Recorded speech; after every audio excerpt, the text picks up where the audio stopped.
This is your SCUF Team of the Week, a super team built with 4 of the top performers at the most recent event.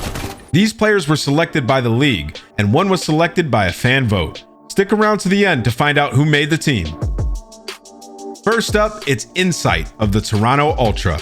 It hasn't been that long since Insight joined the Ultra, but he's managed to snag his first chip with them at the Stage 2 Major. The win was an emotional one for the young rookie, who only made the jump from Challengers to Pro just 2 months prior. Insight's initial impact on the team was immediately apparent in the S&Ds, and the Stage 2 Major was no exception. The Toronto Ultra won 7 out of the 8 S&D maps they played, with Insight consistently leading the squad in both kills and damage. Insight also made tons of early plays for his team, scoring the most first bloods of anyone in the Stage 2 Major. Next up, it's CleanX. Just like his teammate Insight, CleanX made plenty of plays in the Search and Destroys. He averaged some of the highest kills per round of the entire field, and his total first bloods were second to only Insight himself. In addition to slaying in the S&Ds, CleanX also generated immense pressure in the controls, racking up some of the most kills and damage per minute. CleanX's control dominance was a huge reason why Ultra only lost a single control map over the 7 they played in the Major. Our third player, another Ultra player.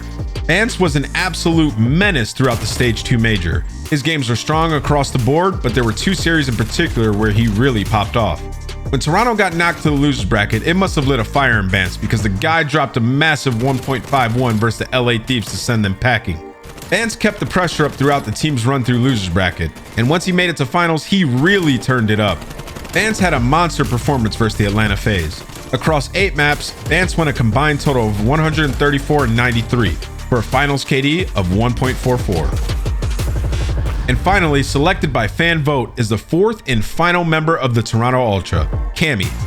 We're all in on Ultra this week, but who can blame us? You've got to appreciate the kind of balance this team has. The team's got plenty of explosive power in Vance and CleanX, so it's extra important for players like Cammy to fill in the gaps. Cammy's brilliance won't always come packaged in top tier stats. It comes in the form of those trades your teammates rely on you getting for map control. It's those extra few kills on rotation to buy a bit of extra time. All of those extra moments add up over the course of a tournament, and throughout the Stage 2 Major, Cammy was a consistent example of how that icy clutch factor is an essential part of a championship caliber team. That's your SCUF Team of the Week for the Stage 2 Major.